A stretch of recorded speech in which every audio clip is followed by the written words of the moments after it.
शेर पूरी ताकत से हिरनी का पीछा कर रहा था। हिरनी जान बचाने के लिए इधर उधर दौड़ रही थी। आखिरकार वह एक दरवेश के पास पहुंची और बोली, मुझे बचा लीजिए, शेर मेरा पीछा कर रहा है। दरवेश ने पास लगी अंगूर की बेलों की ओर इशारा करते हुए कहा, उन बेलों में जाकर छुप जाओ। हिरनी तुरंत बेलों में जा छिपी। कुछ ही देर बाद शेर वहां आ पहुंचा।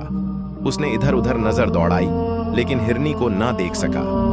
फिर उसने दरवेश से पूछा, क्या आपने यहां से कोई हिरनी भागती हुई देखी है?